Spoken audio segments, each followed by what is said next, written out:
الله وبركاته. وعليكم السلام. إن الحمد لله نحمده ونستعينه ونستغفره ونعوذ بالله من شرور أنفسنا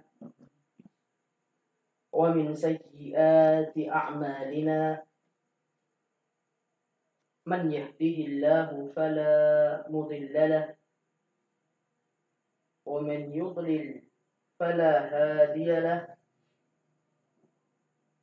أشهد أن لا إله إلا الله وحده لا شريك له وأشهد أن محمدا عبده ورسوله.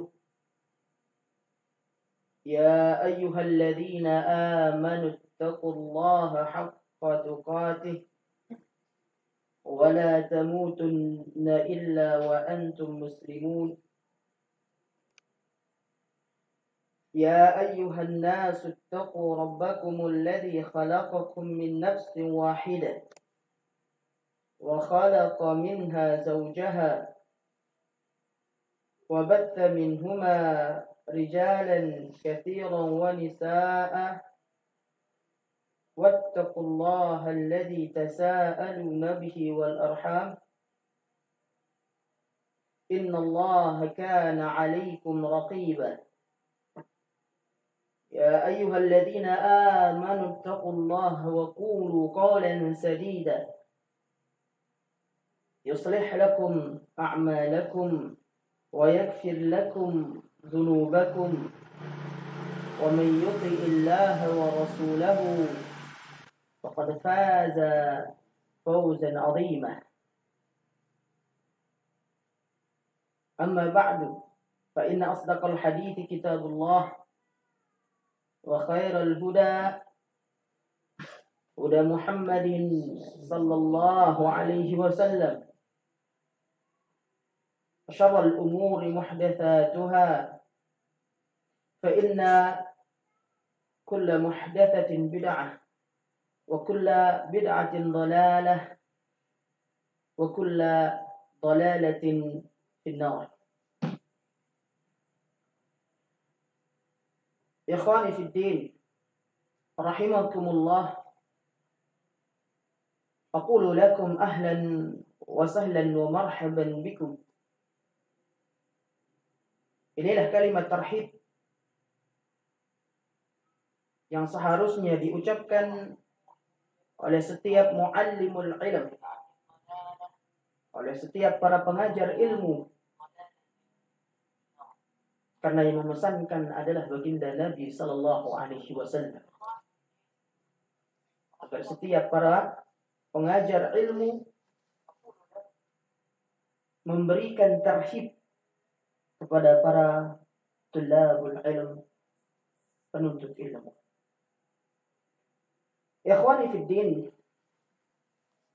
rahimakumullah. Pertama-tama kita bersyukur kepada Allah tabaraka wa ta'ala, yang dimana pada malam hari ini kita masih diberikan umur yang panjang, masih diberikan kesempatan untuk bisa bermajlisul ilm, untuk hadir di majlis ilmu ini, masih diberikan kesehatan, masih diberikan waktu luang. Karena banyak di antara kita yang tidak memanfaatkan nikmat Allah Azza wa Jalla yang besar ini. Di antaranya adalah nikmat sehat dan nikmat waktu luang untuk hal yang bermanfaat. Maka kita sering mendengar hadis ini dibacakan, hadis yang menyebutkan ni'matani maghbunun fi kathirin minan nas as-sihhatu wal faragh. Dua nikmat yang dimana kedua nikmat ini manusia terpedaya akannya. Nabi sallallahu alaihi wasallam menyebutkan nikmat sehat dan nikmat waktu luang. Ikhwani fiddin rahimakumullah. Selanjutnya marilah kita berselawat serta bertaslim kepada junjungan kita Nabi yang merupakan khatamun nabiyyin war rusul, Nabi kita Nabi Muhammad sallallahu alaihi wasallam. Allahumma salli wa sallim wa barik alaihi. Ikhwani fid din rahimakumullah. Pada malam hari ini biiznillah ta'ala kita akan membahas permasalahan yang keenam terkait dengan kitab yang kita jadikan sebagai muqarrar ini sebagai terhib Ramadan, sebagai persiapan untuk menyambut bulan yang kita tunggu-tunggu, bulan Ramadan yang diberkahi oleh Allah tabaraka wa ta'ala, yaitu kitab Asyru Masail Muhimmah fi Siyam yang ditulis oleh Profesor Dr. Saleh bin Abdul Aziz bin Uthman Sindi.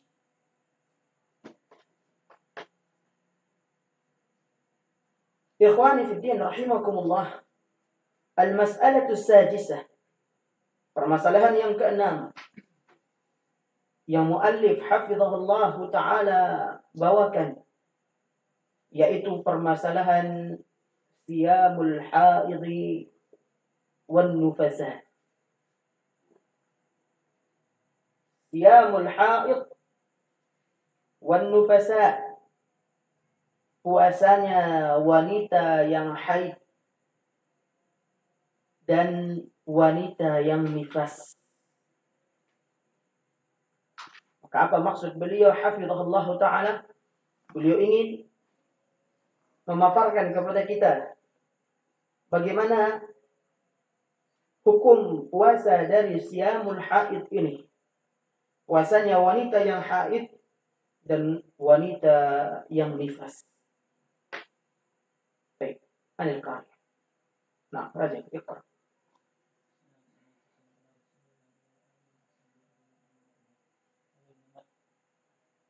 Nah, Allah Ta'ala al-mas'alatu sadisah siyamul haidi wa nufasa'i amal haidu wa nufasa'i fa innahu la yajuzu lahuma asyam wa la yasihu minhuma asyam wa wajibun alihima al-qada'u bihasbil ayyami allati aftara fiha. baik, hasbuka barakallah. Ikhwani fid din, hafizahullah ta'ala, al-muallif hafizahullah ta'ala, beliau mengatakan al-mas'alatu sadisah, permasalahan yang keenam, yaitu permasalahan siyamul haid wan nufasa, puasanya orang yang haid. Berarti di sini khusus untuk wanita. Dan kita tidak mengenal bahwa ada laki-laki yang haid, tidak ada. Wan nufasa, dan juga puasanya wanita yang melahirkan atau yang nifas. Maka ini khusus untuk para wanita. Bagaimana sih hukum puasa kedua jenis orang ini? Wanita yang haid dan wanita yang nifas ini yang akan kita kaji, ini yang akan kita bahas. Namun sebelum kita masuk dalam pembahasan tersebut, pertama kali perlu kita ketahui apa sih yang dimaksudkan dengan al-haid ini, atau apa itu haid. Kenapa perlu kita ketahui? Karena banyak dari kalangan saudari-saudari kita, bahkan ibu-ibu kita atau ummahat,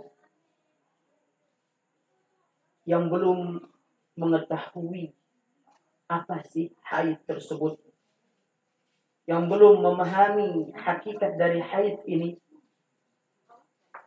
dan mana sih darah yang dinamakan dengan darah haid.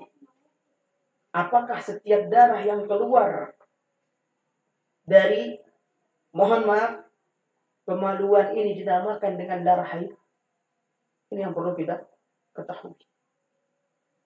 Karena sebagian wanita menganggap setiap darah yang keluar, mohon maaf, dari kemaluan adalah darah haid. Apakah demikian sejatinya haid tersebut? Maka pertama-tama kita perlu memahami makna dari haid. Al-haid dari segi bahasa atau bahasa Arab, al-haidu fil lughah, haid dalam segi bahasa Arab al-lughah yaitu sailanu syai' wa jarayanuh, sesuatu yang mengalir deras. Inilah yang dimaksudkan dengan al-haid. Ini dari segi bahasa. Jadi ketika orang Arab mengatakan hadha, maksudnya apa? Sesuatu yang mengalir deras. Karena makna dari haid dari segi bahasa adalah sailanu syai'i wa jarayanuh, sesuatu yang mengalir, di mana ia mengalir dengan derasnya. Adapun haid dari segi syar'i, dari segi istilah, dari segi yang dipahami oleh wanita, adalah damun yurkhihi rahimul mar'ah ba'da bulughiha fi awqatin mu'tadah. Haid dari segi syar'i adalah darah yurkhihi rahimul mar'ah, yang dimana rahimnya wanita tersebut menjadikan darah tersebut empuk atau mengalir. Ba'da bulughiha fi awqatin mu'tadah, setelah baliknya si wanita tersebut pada waktu-waktu yang biasa ia datang bulan. Pada waktu-waktu ia datang bulan mu'tad. Ini adatnya seorang wanita pasti setiap bulannya itu mengalami apa yang disebut dengan haid atau menstruasi. Maka ikhwani fiddin rahimakumullah, inilah yang pertama definisi dari haid. Darah yang mengalir dari mana? Rahim tersebut. Seorang wanita setelah apa? Setelah baliknya si wanita ini diawali haid ini akan, setelah baliknya si wanita pasti ditandai dengan mengalirnya darah tersebut atau haid ini. Baik. Selanjutnya, ya ikhwani fiddin rahimakumullah, setelah kita mengetahui definisi dari haid tadi, dari segi bahasa adalah sailanu syai' wa jarayanuh, maka perlu kita ketahui juga sifat dari haid ini. Sifat dari haid. Syekh Muhammad bin Shalih Al-Utsaimin, beliau menyebutkan, bahkan beliau sebelum menyebutkan sifat dari haid tersebut, terlebih dahulu beliau mendefinisikan apa yang dimaksudkan dengan haid. Apa kata beliau? Rahimahullahu ta'ala, فهو دم طبيعي ليس له سبب من مرض أو جرح أو سقوط أو ولادة، وبما أنه دم طبيعي فإنه يختلف بحسب حال الأنثى وبيئتها وجوها، ولذلك تختلف فيه النساء اختلافا متباينا رائعا. Sebelum kita mendengar apa yang beliau sifatkan dengan darah haid tersebut, beliau terlebih dahulu mengatakan haid, istilah haid ini adalah darah yang merupakan darah tabiat, darah yang tabi'i, darah yang biasa, tabiat, yang khusus ada pada wanita. Laisa lahu sababun min marad, yang sebabnya bukan karena sakit atau sebabnya bukan karena terluka. Ini darah haid tadi. Atau sebabnya bukan karena sebab-sebab yang lainnya, seperti sukut, pernah jatuh, atau pernah melahirkan. Bukan. Dan ia merupakan darah yang sebagai tabiat bagi wanita. Yang ketika ini datang, ketika setiap bulannya wanita akan mengalami apa yang disebut dengan darah tabi'i ini, atau damun tabi'i ini, yang mengalir darinya. Maka ikhwani fiddin, rahimakumullah, selanjutnya beliau mengatakan sifat damil haid, sifat dari darah haid. Ini perlu kita ketahui. Penting sekali kita mengetahui sifat dari darah haid ini. Karena sekali lagi sebagaimana yang saya sebutkan di awal tadi, banyak dari saudari-saudari kita, apalagi yang baru akil balik, yang baru balighah, belum mengetahui sifat atau karakter dari damul haid atau darah haid tersebut. Sehingga jangan sampai nanti ada anggapan setiap yang keluar adalah darah haid. Tidak. Beliau mengatakan damul haid yakhruju minar rahim wa yakunu aswadan sakhinan ka'annahu muhtariqan. Darah haid tersebut adalah darah yang keluar dari rahimnya wanita. Wa yakunu aswadan, dan warna dari darah haid ini hitam, sakhinan, muhtariqan, hitam yang seakan-akan hitamnya ini seperti habis dibakar, terbakar sampai saking hitamnya. Misalnya ketika antum membakar kertas, antum lihat nanti kertas menjadi abu hitam, tidak? Hitam. Demikian darah haid tersebut, kata beliau. Sehingga beliau mengatakan aswadan sakhinan, darah yang hitam, yang hangat, yang panas, ini darah ini. Jadi darah haid tersebut panas. Maka karena Allah Azza wa Jalla menyebutkan tentang haid ini apa? Fa'tazilun nisaa fil mahid. Maka jauhilah wanita ketika ia dalam keadaan haid. Maksudnya apa? Jangan engkau gauli istri-istrimu yang dalam keadaan haid. Kenapa? Karena darah yang keluar darinya tersebut, pertama adalah darah yang panas. Yang kedua, di sini warna dari darah tersebut hitam, seakan-akan habis terbakar.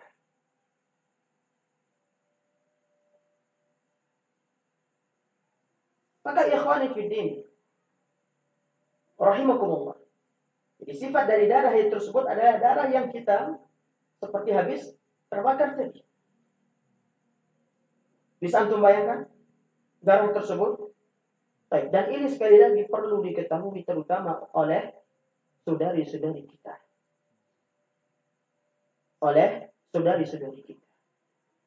Maka ikhwani fiddin, rahimakumullah, setelah kita mengetahui darah haid tersebut adalah darah yang keluar dari rahim seorang wanita yang warnanya hitam, atau kita istilahkan dengan warna hitam pekat. Sahih? Saking hitamnya karena habis akan telah terbakar. Baik. Inilah dinamakan dengan darah haid tadi. Selanjutnya beliau menyebutkan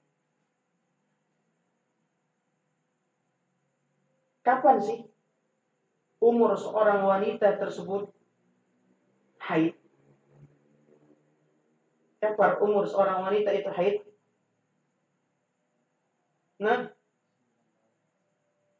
para ulama mengatakan laisa hunaka sinnun muayyanah. Tidak ada umur tertentu wanita ini dikatakan haid. Ketika sudah umur segini pasti wanita ini haid. Tidak.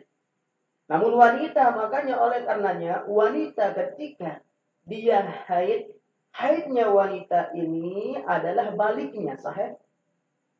Si wanita ini haid, maka haidnya dia pasti balik. Beda dengan laki-laki. Laki-laki kapan umurnya dikatakan balik?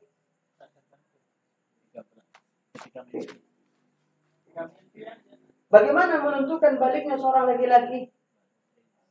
Apakah harus dengan mimpi saja? Apakah dengan mimpi saja? Baik. Atau ada hal-hal yang lain? Ini perlu kita ketahui. Dan ini setiap hari terjadi.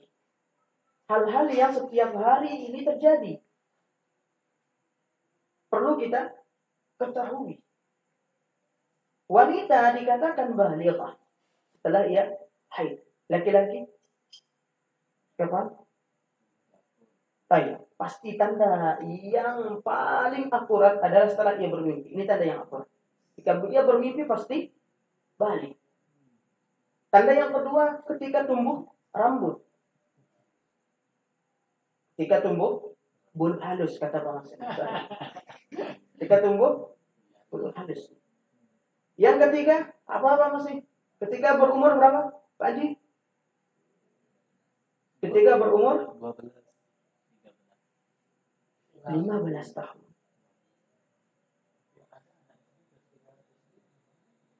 Sebagaimana apa? Ibnu Umar radhiyallahu taala anhu. Ketika beliau meminta ikut berperang dengan baginda Nabi sallallahu alaihi wasallam, ketika itu masih berumur berapa tahun? 14. Karena Nabi sallallahu alaihi wasallam mengatakan, tidak. Nanti ketika engkau mati. Setelah tahun depannya ia berumur 15 tahun, maka ia dipersilahkan ikut sama untuk berperang. Maka tanda akuratnya adalah berapa? Ketika sudah mimpi basah. Walaupun ia tidak umur 15 tahun, ketika mimpi basah maka balik. Atau ketika sudah tumbuh rambut maka sudah dinamakan dengan balik. Adapun terkait umur, mungkin ketika umur 14, 13 rambutnya belum tumbuh atau belum mimpi juga, maka berapa? 15. Karena ada orang-orang seperti itu. Oleh karena ikhwani fi din rahimakumullah, adapun wanita ketika telah haid maka pasti ia telah balighah. Oleh karena para ulama menyebutkan tidak ada umur tertentu di mana wanita ini pasti haid pada umur tertentu. Maka haidnya wanita ini ditandai dengan baliknya wanita ini ditandai dengan haid.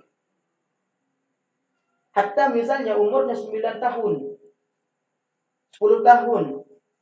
Kalau sudah haid berarti sudah balik. Jelas? Baik. Kemudian selanjutnya perlu kita ketahui juga muddatul haid. Muddatul haid. Apa makna muddatul haid? Ya ikhwan. Batas haid. Baik. Bukankah wanita dalam batas haid ini berbeda-beda? Ada yang haidnya 5 hari, 6 hari, 7 hari sampai. Nah.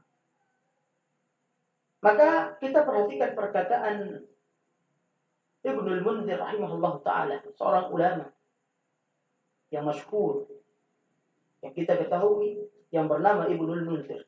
Beliau mengatakan, وَقَالَ طَائِفَةٌ لَيْسَ لِأَقَلِّ الْحَيْضِ وَلَا لِأَكْثَرِهِ حَدٌّ بِالْأَيَّامِ. Beliau mengatakan bahwa tidak ada penetapan baik batas minimum maupun penetapan batas maksimum bagi wanita yang haid. Ini pendapat beliau. Ini pendapat beliau. Jadi muddatul haid. Maksudnya apa? Tidak bisa kita pastikan si wanita itu semua wanita pasti haidnya 5 hari. Tidak bisa. Maka setelah lewat 5 hari darah ini dipertanyakan lagi gitu. Tidak. Kadang ada yang lewat dari 5 hari ini juga masih dinamakan darah haid. Ini juga masih dinamakan dengan darah haid. Namun yang jelas para ulama di situ menyebutkan kalau sudah lewat dari 15 hari hari ke-16, hari yang ke-17, maka darah ini dinamakan darah istihadah. Bagaimana darah istihadah tersebut, Pak Haji? Bagaimana rupanya darah tersebut? Sebagian ulama menyebutkan warna dari darah istihadah ini agak kekuning-kuningan sedikit. Agak kekuning-kuningan, tidak sama dengan darah haid. Ini harus kita ketahui.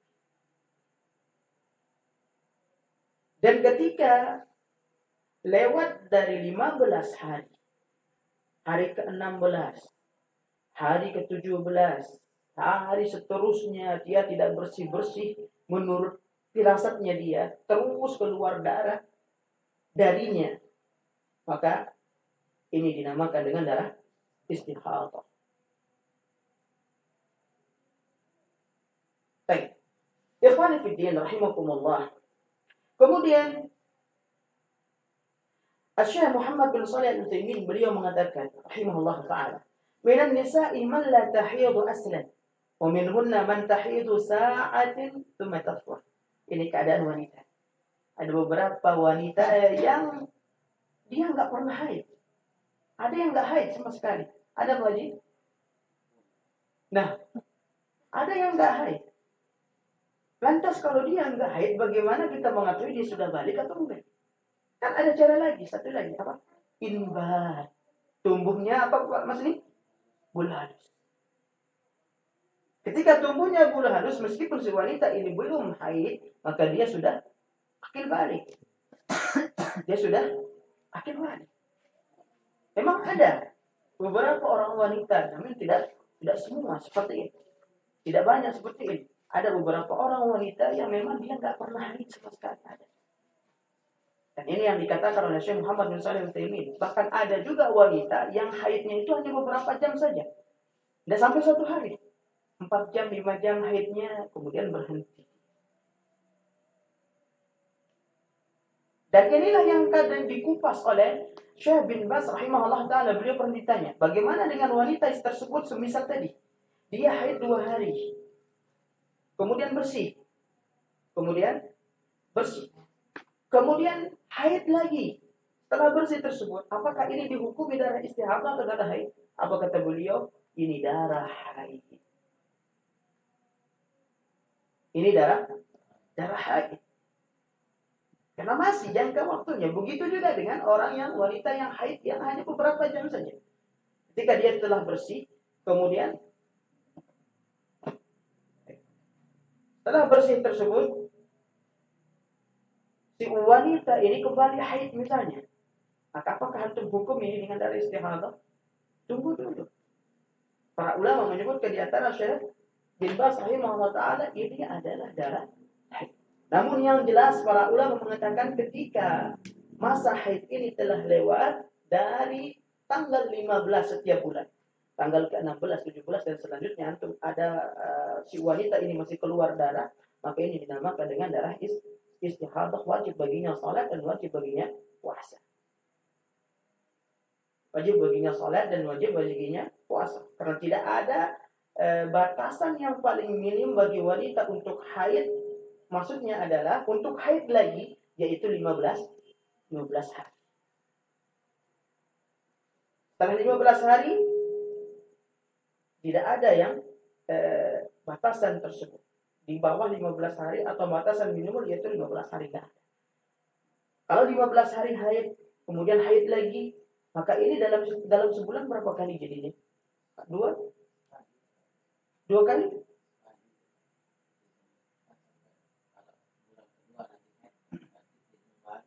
Baik. Misal sekarang si wanita ini sudah haid. Dan sebagian orang tidak mengetahui ini darah istihadah ataupun darah haid. Si wanita ini haid sudah sampai 15 hari. Nah, 15 hari. Kalau dia katakan dia haid lagi hari ke-16-nya, berarti dua kali dalam sebulan. Dan tidak mungkin. Karena tidak mungkin si wanita ini haid 2 kali dalam sebulan, maka para ulama mengupas istilah ini. Inilah yang dinamakan dengan darah istihadah. Baik. Bagaimana darah istihadah tersebut ya ikhwah? Nah, darah istihadah ini sebagian para ulama menyebutkan sifatnya adalah darah yang raqiq. Darah yang tidak seperti darah haid tadi. Kalau darah haid tadi, Masya Allah tebal dia. Raqiq ini tipis-tipis, samar-samar. Walaysa bitakhin. Nah, ghairu muntin, dia tidak berbau. Adapun darah haid berbau, baunya luar biasa. Wa yatajammadu idza dhahar. Dan ketika muncul darah istihadah ini dia agak mengucur sedikit, tidak seperti darah haid dia mengalir, mengucur. Atau dinamakan dari segi bahasa istilah haid ini adalah sailan, dia mengalir dengan deras. Jelas? Maka ketika si wanita ini dalam keadaan mengalami istihadah, maka wajib baginya untuk puasa dan sholat. Wajib baginya untuk puasa dan mengerjakan sholat. Baik. Selanjutnya ikhwani fiddin rahimakumullah. Setelah kita mengenal istilah apa yang disebutkan oleh para ulama terkait dengan al-haid ini, selanjutnya perlu kita ketahui juga istilah dari an-nufasa. Apa nifas ini? Apa itu nifas? Man ya'rif? Nah, nifas sebagaimana kita ketahui ini dialami oleh wanita yang melahirkan. Ini dialami oleh wanita yang melahirkan. Nifas dialami oleh wanita yang melahirkan. Darah yang keluar dari rahimnya karena sebab melahirkan tadi. Baik. Sebab darah tersebut adalah melahirkan. Lantas setelah wanita ini melahirkan, apa sih hukum yang melekat kepadanya? Karena statusnya dia adalah sebagai wanita yang nifas. Apa hukum yang melekat pada wanita tersebut? Ya ikhwah. Nah, apa yang melekat kepadanya?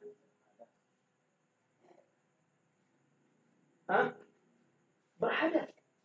Apakah boleh baginya mendirikan salat? Tidak boleh. Tidak boleh baginya mengerjakan salat, tidak boleh juga baginya untuk puasa. Karena statusnya dia sekarang ini dalam keadaan berhadas.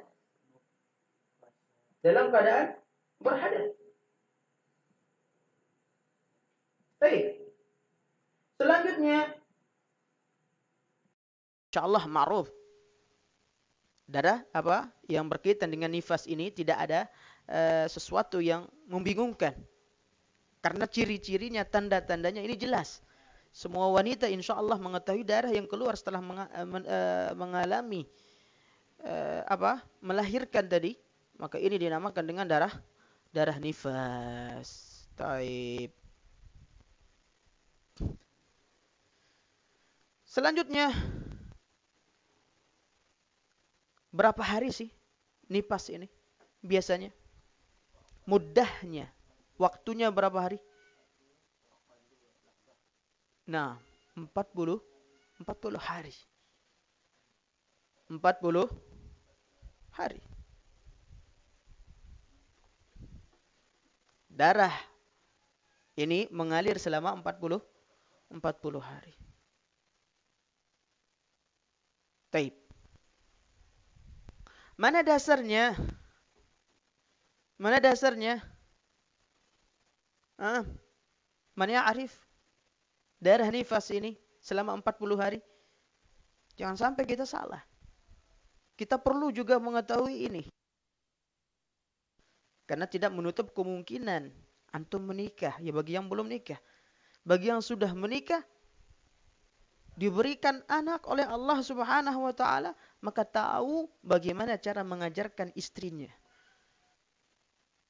Batasannya, ketika misalnya lewat dari 40 hari, istrinya udah 50 hari, terus darah mengalir, ini masih dianggap darah nifas, ini salah. Karena darah nifas berapa? Maksimalnya 40 hari. Adapun paling sedikit berapa? Kurang dari itu ada. Ada yang sebentar, ada yang 20 hari kadang. Ada yang 10 hari, ada yang 15 hari. Namun maksimalnya di sini adalah berapa? 40 hari. Mana dasarnya? Ketika kita berani mengatakan ini maksimal, harus ada dasar enggak? Dasar, karena ini agama, sahih. Nah, berkaitan dengan ibadah nantinya si wanita ini. Mana dasarnya? Man ya'rif? Siapa yang tahu? Nah, dasarnya adalah sebagaimana yang diriwayatkan oleh Ibnu Majah. Dari baginda Nabi sallallahu alaihi wasallam, tapi di sini isnadnya dhaif. Tapi di sini sanadnya dhaif. Baik. Disebutkan oleh si bin Bas rahimahullahu taala, ini sanadnya apa? Dhaif hadis ini.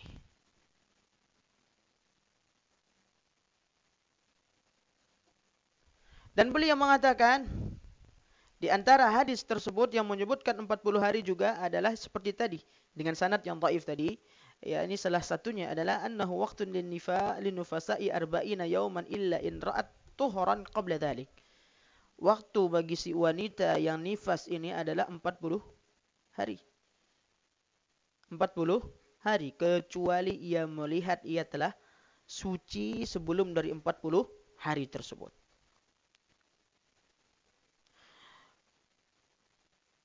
Maka dalil yang lainnya sebagaimana yang diriwayatkan oleh Ahlus Sunan dari Ummu Salamah radhiyallahu taala anha qalat, beliau mengatakan, kanatin nufasa'u taq'udu ala ahdi Rasulillah sallallahu alaihi wasallam 40 yawman. Dahulu wanita-wanita yang nifas pada zaman Nabi sallallahu alaihi wasallam, mereka itu duduk. Apa maksudnya di sini? Apa maksudnya duduk? Mereka tidak mengerjakan apa yang dikerjakan sebelum nifas. Apa yang dikerjakan sebelum nifas ini selama 40 hari. Maksudnya mereka tidak mengerjakan salat dan mereka tidak mengerjakan puasa selama 40 hari. Ini yang dinukilkan, yang disebutkan oleh sahabiyah yang mulia Ummu Salamah radhiyallahu taala anha. Maka ketika dikaitkan dengan kanatun nufasa taq'udu ala ahdi Rasulillah, di zaman baginda Nabi sallallahu alaihi wasallam. Kira-kira ini hadisnya takriri atau tidak? Ada takrir dari Nabi? Ketika kita jumpai hal demikian ini, maka di sini dinamakan dengan takriri. Nah, hadis tidak hanya yang berupa apa?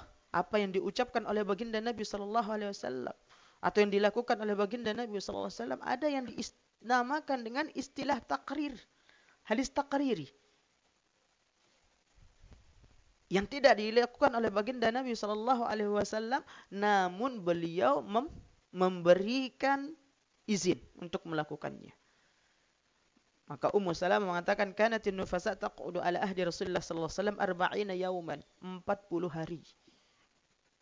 Ini batas maksimalnya. Maka lewat dari 40 hari bagaimana ya ikhwah? Nah,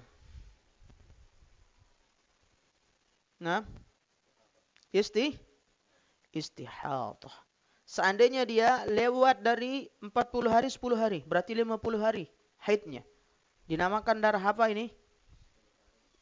Nah, istihadah tadi.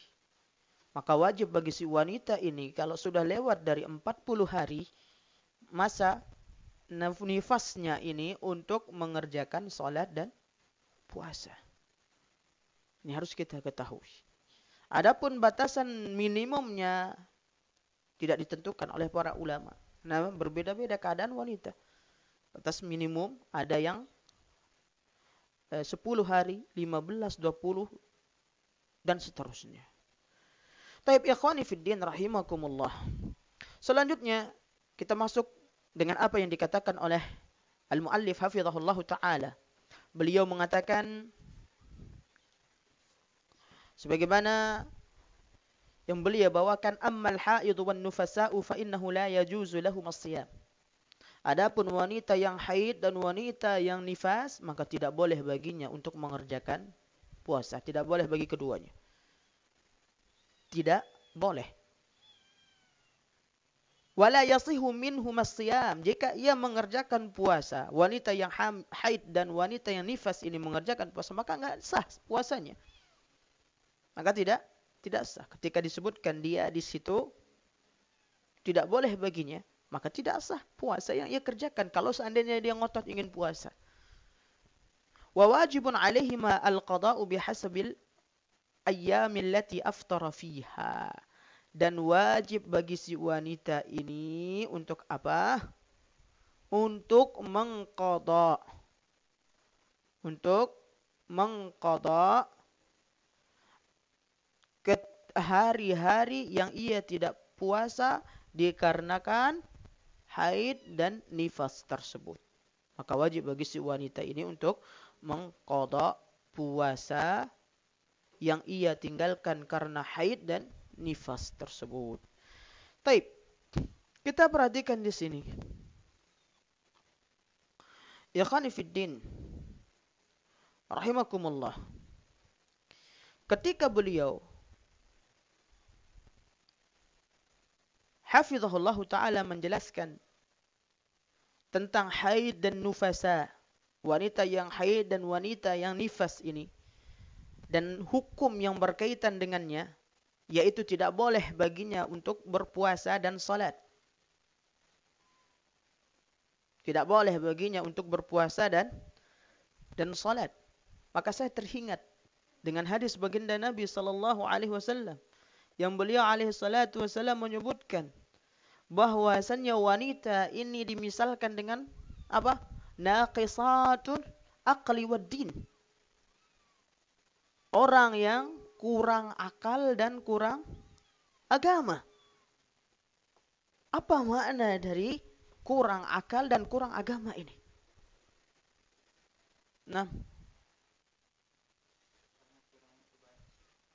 Kurang akal dan kurang agama. Apa maksudnya? Ada yang tahu? Masya Allah. Kurang akal terbatas untuk belajar. Apa lagi?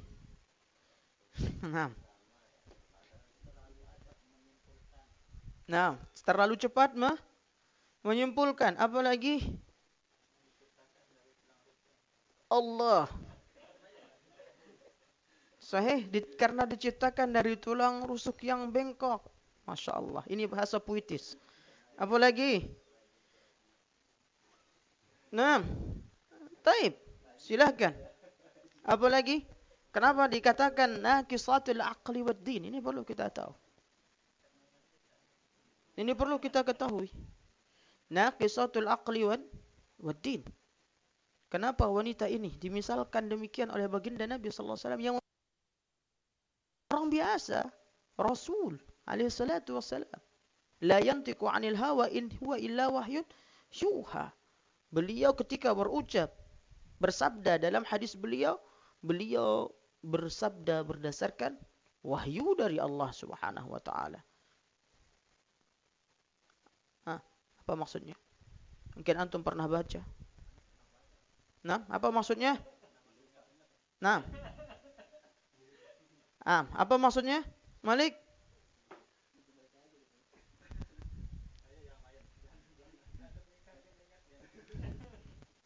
Taib. Silakan. Apa maksudnya?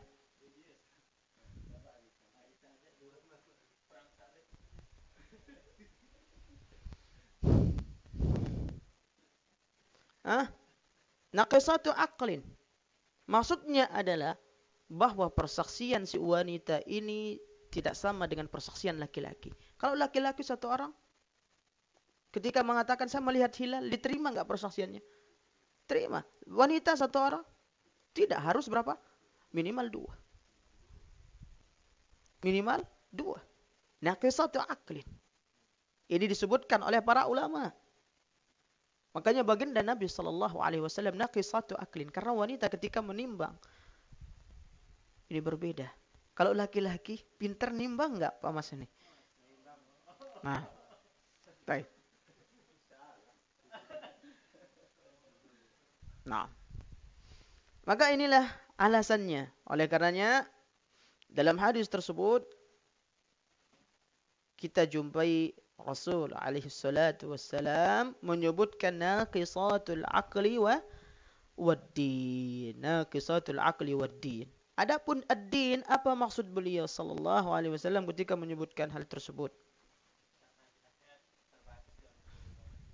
Nah, baik, sahih. Yang dimaksudkan dengan naqisatud din, yakni bahwasannya wanita tersebut ada masa-masa yang ia tidak sama dengan laki-laki bisa menjalankan itu. Yang terus terulang selama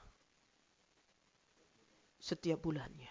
Setiap bulan berulang ini masa-masa haidnya.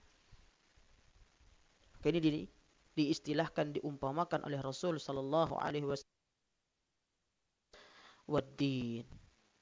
Taib, naqisatu aqlin wad-din.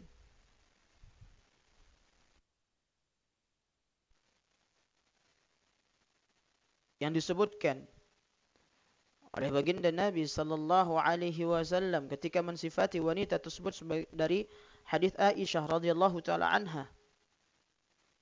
Beliau menyatakan alaysa, bukan ini haid, lam tusalli, ia tidak boleh untuk mengerjakan salat. Maka inilah makna dari naqisatud din. Inilah makna dari kurangnya agamanya si wanita tersebut. Dan subhanallah, Allah azza wa jalla memberikan rukhsah yang luar biasa kepada wanita. Ini rukhsah bagi wanita. Laki-laki boleh enggak seperti wanita? Antum katakan, saya setiap bulan itu ada masa-masa saya enggak sholat dan saya enggak puasa. Boleh? Enggak boleh, enggak ada rukhsah bagi antum untuk enggak sholat, untuk tidak mendirikan syariat.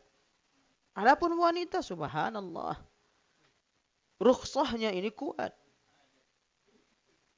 Bahkan Aisyah radhiyallahu taala anha menyebutkan ketika datang kepadanya seorang wanita bertanya, bagaimana ya Aisyah, apakah kita mengqadha salat? Apa jawab Aisyah radhiyallahu taala anha dalam hadis yang muttafaqun alaih, kunna nu'maru biqada'is siyam wa la nu'maru biqada'is shalah. Kita diperintahkan oleh Rasul puasa, tidak diperintahkan untuk mengqadha salat, kata Aisyah radhiyallahu taala anha. Maka dari sini kita jumpai sebagian besar ulama juga mengatakan maksudnya adalah yakni sebagaimana secara zahirnya. Ketika si wanita ini dalam keadaan haid. Adapun puasa ketika ia haid wajib diqadha. Wajib diqadha. Adapun ketika ia salat, ketika ia haid dalam masalah salat, apakah ia mengqadha?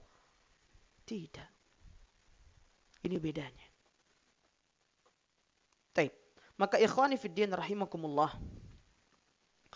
Selanjutnya terkait tentang apa yang dipaparkan oleh al-muallif hafizahullah taala, beliau mengatakan fa innahu la yajuzu lahum as-siyam. Ternyata ini pernah ada suatu kejadian kasus yang sebagian ulama pernah ditanya. Ada kalau tidak salah di Istanbul. Ada di Istanbul, kata si penanya ini, ada seorang syekh yang berfatwa bolehnya bagi si wanita haid untuk berpuasa. Bolehnya bagi wanita haid untuk berpuasa. Innalillahi wa inna ilaihi raji'un. Ini Masya Allah permasalahan yang sangat besar ini. Berfatwa tanpa ilmu. Ataquluna 'ala Allahi ma la ta'lamun. Apakah engkau mengatakan berkaitan tentang hukum syariat Allah Azza wa Jalla tanpa dasar ilmu yang engkau ketahui? Tidak mungkin. Maka para ulama menjelaskan ini adalah kesalahan yang sangat fatal. Dan ini kasus terjadi. Oleh karenanya beliau menegaskan fa innahu la yajuzu lahum as-siyam wa la yasihu minhum as-siyam. Dan tidak boleh juga bagi si wanita tersebut untuk apa? Untuk berpuasa karena enggak sah puasanya. Ketika ia mau puasa juga tidak sah puasanya. Dapat apa ia? Enggak ada dapat apa-apa, cuma dapat capeknya saja. Toh juga wajib baginya untuk mengqadha puasa. Baik. Kemudian ikhwani fiddin rahimakumullah.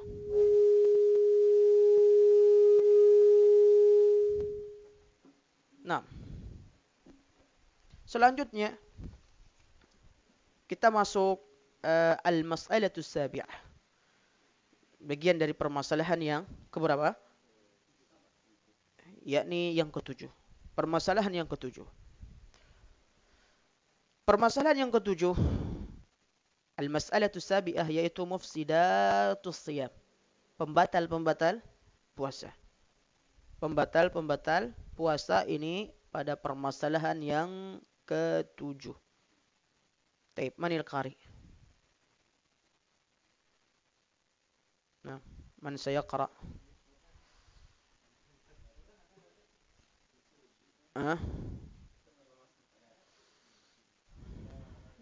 Nah, tafadhal.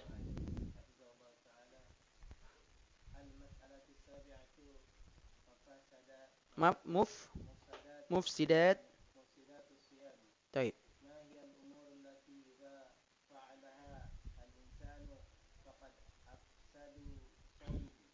Afsadu sawmah.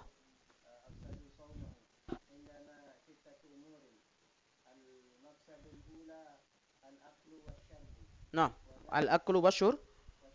Al-aklu wasyurbu. Taib. Liqaulih.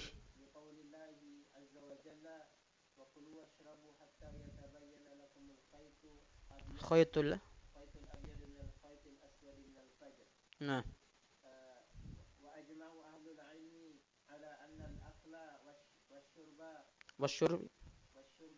Wasyurbi. Nah. Taib.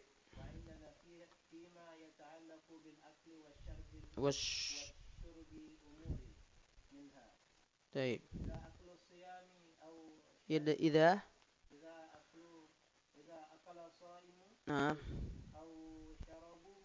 Nah. Nasiyan. Yutim. Nah.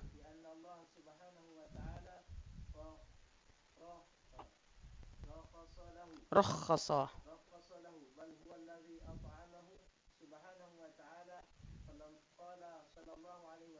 Sallallahu alaihi wasallam. Au syariba.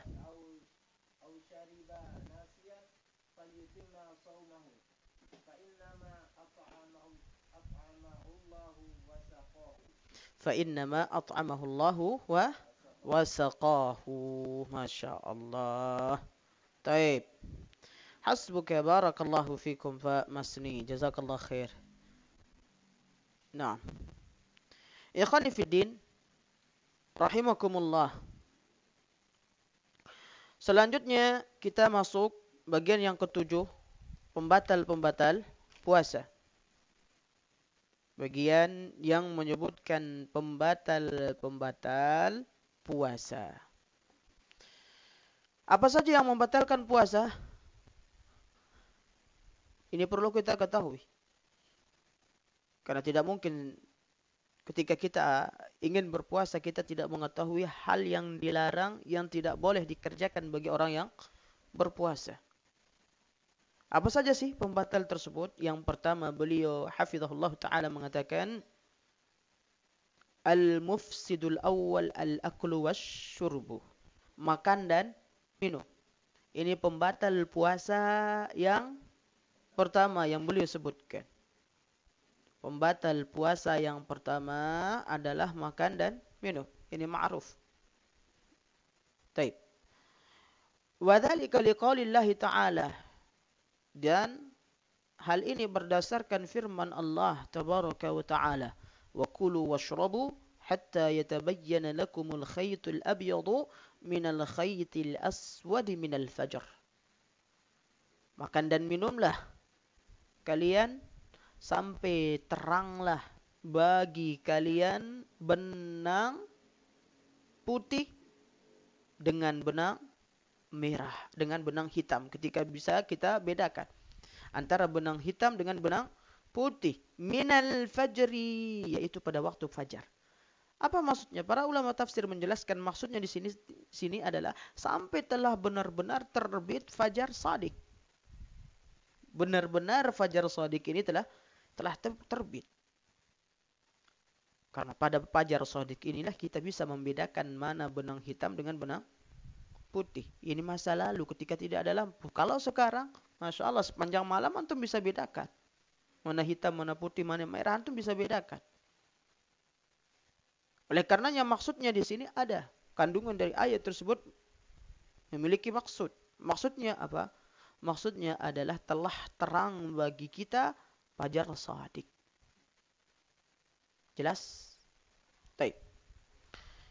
Ikhwani fiddin, rahimakumullah. Selanjutnya beliau hafizahullah taala mengatakan wa ajma'a ahlul ilmi ala anna al-akla wasyurbi mufsidani lis-siyami. Para ulama ahlul ilm mereka sepakat ijma. Mereka ijma sepakat bahwa yang membatalkan puasa salah satunya adalah makan dan minum. Ini adalah dua pembatal puasa. Jangan sampai antum beranggapan nanti saya kan cuma makan saja, minumnya enggak. Kan disebutkan di situ dua pembatal puasa, harus makan dan minum. Maka kalau salah satu dari keduanya ini berarti boleh, Ustaz. Enggak.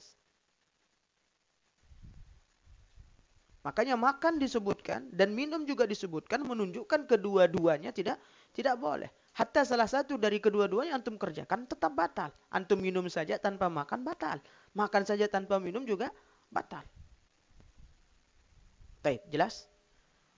Nah, kemudian beliau mengatakan dan ini merupakan ijma ahlul ilm. Ijma kesepakatan ahlul ilm. Ijma, kita ketahui. Apa itu ijma? Ittifaq. Ittifaqul ulama. Ijma. Kapan ijma ini? Ijma kita tahu salah satu dari metode istinbat hukum adalah kita mengambil hukum dengan metode apa? Salah satunya ijma. Referensi hukum adalah Al-Quran dan Sunnah. Kemudian ijma dan qiyas. Ada berapa? Ada 4 yang disepakati oleh para ulama. Al-Quran, Sunnah, hadis, ijma dan qiyas. Ijma ini sudah ijma para ulama bahwa yang membatalkan puasa adalah makan dan minum. Maka enggak boleh bagi orang untuk menyelisihi ijma. Tidak boleh bagi orang untuk menyelisihi ijma. Terlebih lagi ijma yang sifatnya qat'i. Dan ijma yang kita ketahui dari yang membatalkan puasa tadi adalah makan dan minum, ini sifatnya qat'i. Ini sifatnya qat'i. Karena hikmah dari puasa kita tahu menahan diri dari makan dan minum salah satunya. Kita diperintahkan untuk menahan diri dari makan dan minum. Maka kalau seandainya makan dan minum kita katakan ini tidak membatalkan puasa, berarti telah menyelisihi ijma. Dan menyelisihi ijma yang bersifat qat'i ini batal atau tidak? Batal akibatnya. Berat ini. Bahkan Ibnu Hazm mengatakan wa man khalafahu, ketika beliau menafsirkan firman Allah SWT, wa man yushakkikir rasul min ba'di ma tabayyana lahu al-huda wa yattabi' ghayra sabilil mu'minin nuwallihi ma tawalla wa nuslihi jahannam wa sa'at masirah. Ketika beliau menafsirkan barang siapa yang menyelisihi, mendurhakai Rasul setelah terang baginya petunjuk dan mengikuti jalan selain jalan orang-orang yang beriman, perhatikan, dan mengikuti jalan selain jalan orang-orang yang beriman. Maka apa Allah Azza wa Jalla sebutkan nuwallihi ma tawalla wa nusrihi jahannam wa sa'at masir. Maka kami jadikan ia sebagai walinya, sebagai pengikut orang yang ia ikuti tersebut, sebagai wali mereka, wali orang ini. Dan kami kelak akan bakar orang tersebut di dalam neraka jahanam dan ini seburuk-buruk tempat. Bayangkan ya ikhwah. Ketika Allah SWT menyebutkan wa yattabi' ghaira sabilil mu'minin. Orang ini tidak mengikuti jalan yang ditempuh oleh orang-orang yang beriman. Kata Ibnu Hazm mengatakan wa man khalafahu, barang siapa yang menyelisihi ai al-ijma'. Ijma'. Barang siapa yang menyelisih ijma' ba'da ilmihi bihi, setelah ia mengetahui ini adalah ijma'. Kita tahu ijma' para ulama yang membatalkan puasa apa, makan dan minum. Kalau kita selisihi, apa kata Ibnu Hazm? Au qiyamil hujjah, telah tegak baginya hujjah alaih bidzalika faqad istahaqqal wa'id al-madhkur fil ayah. Maka ia masuk dalam apa yang diancamkan di dalam ayat yang mulia tadi. Ini hati-hati, bukan masalah sepele ini. Menyelisih ijma' ini fatal. Menyelisih ijma' fatal. Ini perkataan siapa? Ibnu Hazm al-Andalus al-Zahiri. Maka orang-orang yang menyelisih ijma' seperti tadi, ada yang mengatakan makan dan minum tidak membatalkan puasa misalnya, maka telah menyelisihi ijma'. Dan apa yang ia lakukan ini adalah fatal akibatnya. Karena diancam oleh ayat dari firman Allah Azza wa Jalla yang menyebutkan wa nusrihi jahannam, kami akan masukkan ke neraka jahannam dan kami bakar ia di neraka jahannam tersebut. Waliyadu billah. Maka ikhwani fiddin rahimakumullah, hati-hati ketika ini sudah ada ijma' para ulama di situ, hati-hati untuk jangan sampai antum menyelisih ijma' yang telah ditetapkan oleh para ulama di situ. Selanjutnya ikhwani fiddin rahimakumullah. Setelah kita mengetahui tadi ijma' bahwasannya makan dan minum ini adalah ijma' para ulama, maka sedikit kita paparkan ijma' ini ada berapa? Ijma' ada berapa? No? Ijma' ada berapa? Ijma' ada dua. Ijma' qat'i dan ijma' dhan. Ijma' qat'i dan ijma' dhanni. Situ Malik. Suaranya masuk ya? Baik. Ini pakai ini aja. Ijma' ada dua. Ijma' yang sifatnya qat'i dan ijma' yang sifatnya dhanni. Ijma' yang sifatnya qat'i seperti tadi yang kita sebutkan. Adapun ijma' yang kedua ini sifatnya dhanni. Ini masih sekedar sangkaan dan dhanninya. Menyelisih ijma' apa? Batal. Tetap menyelisih ijma' batal. Karena ijma', apa itu ijma'? Sebagaimana dikatakan oleh para ulama,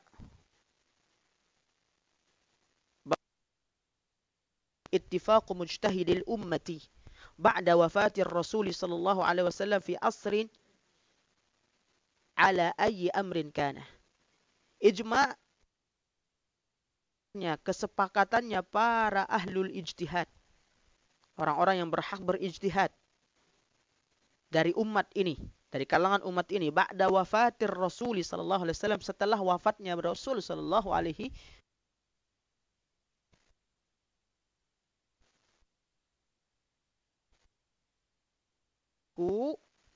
di zaman ala ayyi amr, hukum apa saja. Ini ijma'. Maka ittifaqnya para mujtahid dari umat ini. Jika kita bahas mujtahid, ada berapa? Ada? Masya Allah. Ada yang lain? Mujtahid ada apa? Berapa? Para ulama menyebutkan mujtahid ada 4. Ini perlu kita ketahui. Sedikit kita ketahui. Ada istilah mujtahid mutlak. Ini diantaranya mujtahid mutlak. Contoh realnya adalah 4 imam madhab. Ini mujtahid mutlak. Abu Hanifah mujtahid mutlak. Imam Malik mujtahid mutlak. Imam Ahmad yang disebut dengan mujtahid muntasab, yang dinisbatkan ke ia ikuti. Misalnya ada orang sekarang yang berijtihad, namun ia menisbatkan kepada, misalnya menyandarkan kepada perkataan ulama mujtahid mutlak seperti Imam Syafi'i. Imam Syafi'i mengatakan demikian, maka saya katakan hukumnya seperti ini. Orang ini juga dikatakan mujtahid, namun levelnya lebih bawah. Mujtahid muntasab. Mujtahid yang ketiga adalah mujtahidul madhab. Mujtahid yang mengikuti madhab. Mujtahidul madhab. Mujtahid yang keempat adalah mujtahidul fatwa. Jadi ia ijtihad berdasarkan fatwa para ulama juga. Kemudian dari fatwa para ulama tersebut dia simpulkan, oh ini loh yang lebih rajih. Dari fatwa para ulama tersebut. Dari dia tidak langsung berijtihad memahami dalil nas Al-Quran maupun hadis, namun lewat proses ulama terlebih dahulu. Ini dinamakan dengan mujtahid fatwa, begitu juga dengan mujtahid madhab. Maka mujtahid yang paling tinggi adalah mujtahid mutlak. Mujtahid yang mutlak. Dia punya wewenang untuk ijtihad. Dan tidak kita tadi dapatkan ijma itu adalah ittifaqu mujtahidil ummah. Ittifaqnya mujtahid umat ini. Jadi untuk menjadi seorang mujtahid itu ada syarat atau tidak? Ada syaratnya. Tidak main-main orang ini menjadi seorang mujtahid. Apalagi untuk menjadi mujtahid mutlak, tidak main-main. Untuk ini sudah tidak main-main. Ada syarat-syaratnya. Antum katakan mujtahid, terlebih lagi antum katakan mujtahid mutlak. Antum katakan, oh, ana misalnya karena mentang-mentang saya pengajar antum misalnya, yang mengajarkan antum, kemudian antum, oh, Ustadz Fulan ini adalah mujtahid. Apanya? Saya tidak ada apa-apanya. Karena untuk menjadi mujtahid mutlak itu prosesnya panjang dengan syarat-syarat dan ketentuan-ketentuan yang ini ya ikhwah. Nah, kemudian ikhwani fiddin rahimakumullah, kita perhatikan apa yang dikatakan oleh al-muallif hafizahullah taala tadi. Wa ajma ahlul ilmi ala anna al-akli syurba mufsidani lis-siyami idza kana dzalika baina tulu'il fajr wa ghurubi syams. Nah, maka batasan ini setelah tulu al-fajr, fajar shadiq, maksudnya telah terbit fajar shadiq, dan ghurubus syams, tenggelamnya matahari. Maka ketika sebelum tenggelam matahari fajar shadiq telah terbit, maka tidak boleh bagi antum untuk makan dan minum. Jika antum lakukan, maka ini membatalkan puasa. Baik. Kemudian beliau mengatakan wa indana fi ma yata'allaqu bil akli wa syurbi umurun minha. Dan adapun yang kami pegang, yang kami mengatakan ini adalah pendapat yang kuat yang kami pegang, kata beliau, terkait ini ada beberapa permasalahan. Yang pertama beliau katakan, idza akala as-saimu aw syariba nasiyan fa innahu yutimma shawmahu. Apabila si puasa ini, orang yang puasa tersebut makan dan minum karena lupa. Karena lupa. Ini perlu dicatat. Dia makan dan minum karena lupa. Tiba-tiba makan dan minum. Ini orang suka lupa kadang karena biasanya sarapan pagi.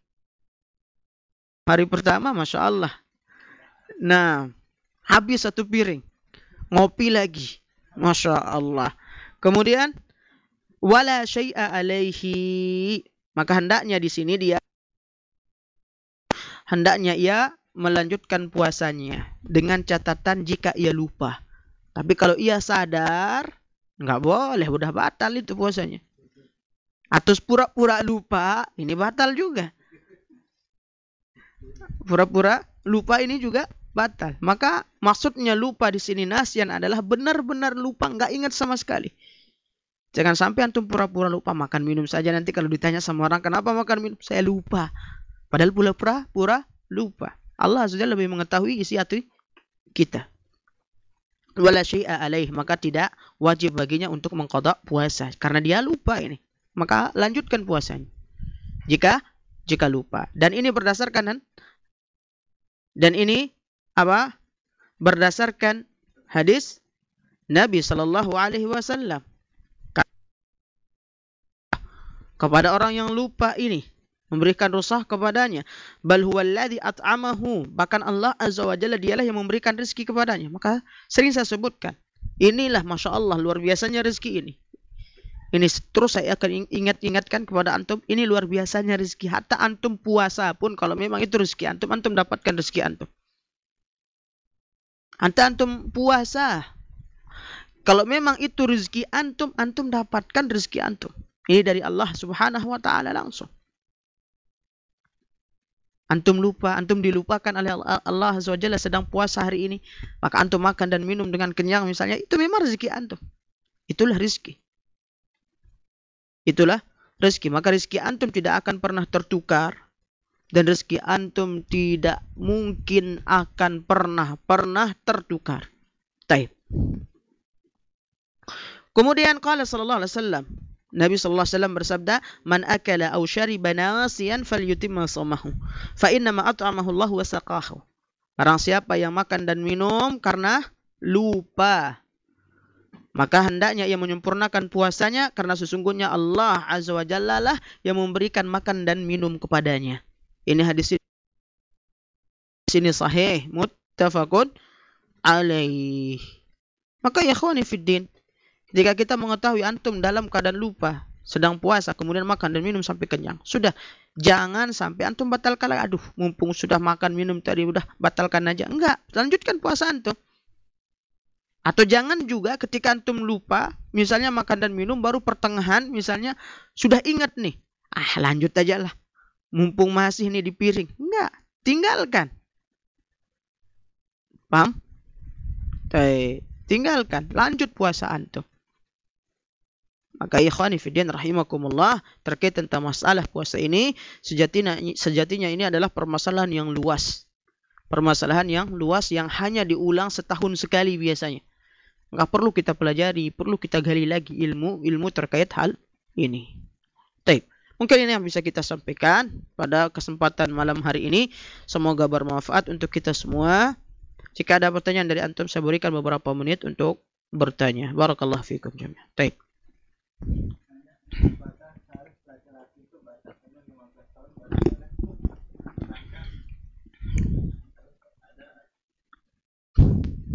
Nah.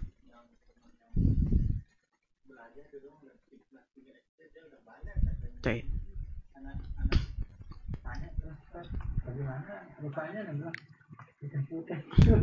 Nah. Baik. Tadi saya sempat sebutkan, sebutkan, jika dua tanda tersebut tidak ada pada umurnya. Maka yang dilihat adalah umurnya. Misalnya si laki-laki ini belum ihtilam, belum mimpi basah. Jika sudah mimpi basah, mau umur sekian dan sekian, kalau udah mimpi basah udah balik. Namun maksudnya adalah ketika umurnya ini belum umur sekian, belum mimpi basah dan belum inbat, tumbuh bulu halusnya. Nah, dan belum tumbuh bulu halusnya tersebut, ini maksud dari apa yang kita sebutkan tadi. Ini yang kita sebutkan tadi, yaitu berdasarkan apa yang pernah terjadi ketika seorang sahabat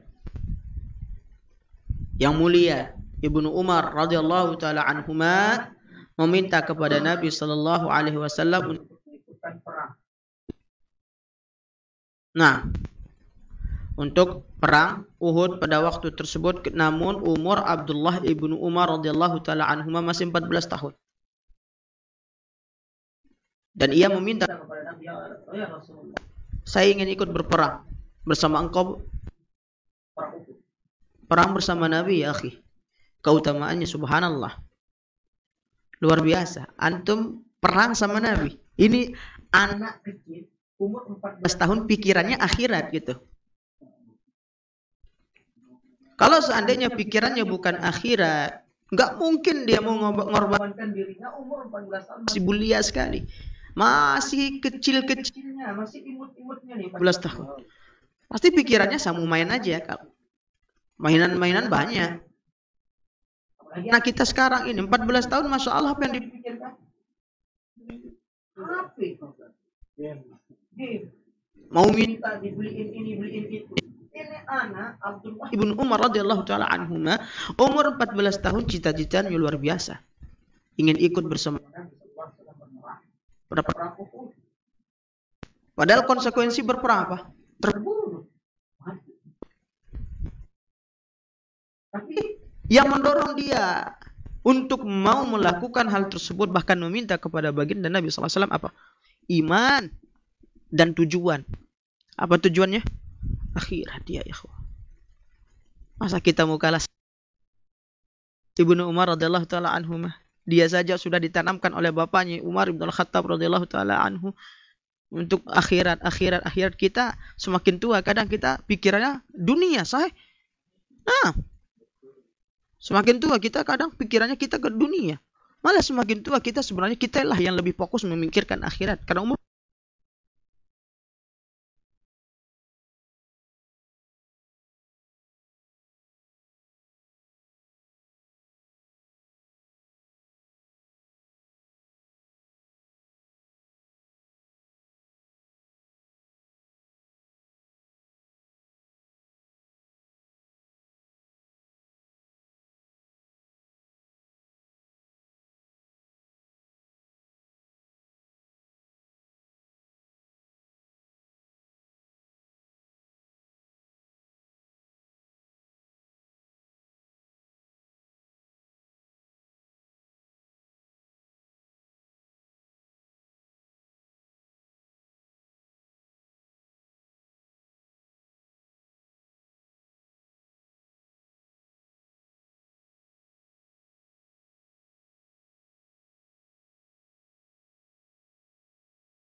tapi sekarang pertanyaannya, maaf, antum risih atau tidak gitu saja.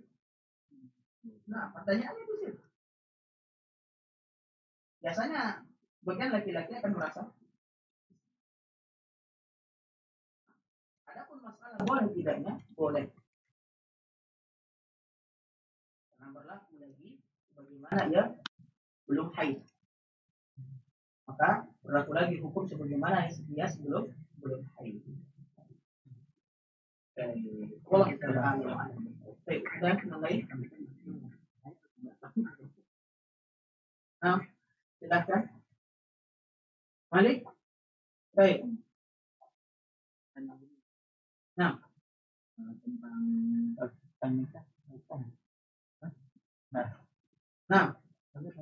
tentang yang tadi kapan orang balik kan belum selesai.